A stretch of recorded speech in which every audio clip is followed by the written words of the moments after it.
વ્યક્તિનું કરંટ લાગવાના કારણે મોત થયું. ફરિયાદ દાખલ થઈ છે. કોના વિરુદ્ધ ફરિયાદ દાખલ થઈ છે, શું કાર્યવાહી કરાઈ?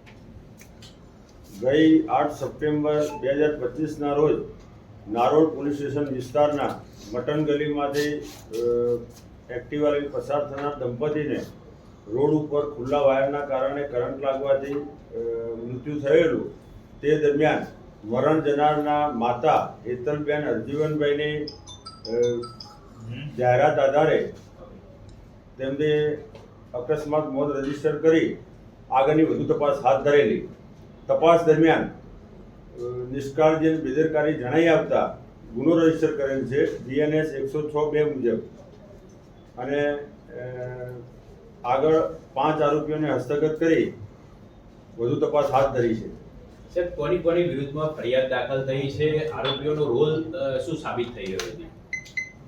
આરોપીઓમાં મુખ્ય નિશાંત એન્ટરપ્રાઇઝ કે જે પોતે મેન્ટેનન્સનું કામ કરતા હતા, તે કોન્ટ્રાક્ટર, તેમના 2 એન્જિનિયર તેમજ AMCના 2 એન્જિનિયર વિરુદ્ધ ગુનો રજીસ્ટર કરવામાં આવેલ છે. સાહેબ, બેદરકારી શું સામે આવી છે પોલીસ તપાસ દરમિયાન? પોલીસ તપાસ દરમિયાન મેન્ટેનન્સ કરવાની જવાબદારી નિશાંત એન્ટરપ્રાઇઝની હતી તેમજ તેના ઉપર સુપરવાઇઝરી તરીકે AMCના 2 એન્જિનિયર હતા.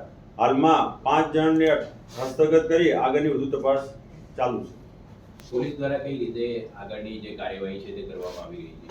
આગળ હાલ આરોપીની પૂછપરછ કરી વધુ તપાસ હાથ ધરવામાં આવશે અને આગળની વધુ તપાસમાં જે પણ જાણવા મળશે તે જણાવવામાં આવશે. સાહેબ, આખી ઘટના બની હતી, એમાં બેદરકારી કેવી રીતના સામે આવી છે? કોનો કેવા પ્રકારનો રોલ હતો જેને લઈને ગુનો દાખલ થયો? હાલ પ્રાથમિક દ્રષ્ટિએ જોવા જઈએ તો રોડ ઉપર સ્ટ્રીટ લાઇટના પોલ નીકળી ગયેલા હતા. તેના નીચેના વાયર ખુલ્લા હોવાનું જાણવા મળેલ છે અને તે આધારે પાણી ભરાયેલું હોય અને આ એક્ટિવા લઈને પસાર થતા હોય અને કરંટ લાગેલાનું પ્રાથમિક જણાઈ આવે છે.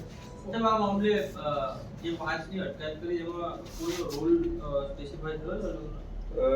કોન્ટ્રાક્ટર છે, કોન્ટ્રાક્ટરનો મુખ્ય રોલ મેન્ટેનન્સ કરવાનો છે, કોન્ટ્રાક્ટર અને તેની ટીમનો, તેમજ AMCના સુપરવાઇઝર છે તે એમની સુપરવિઝન કરે છે કે વ્યવસ્થિત મેન્ટેન થાય છે કે કેમ.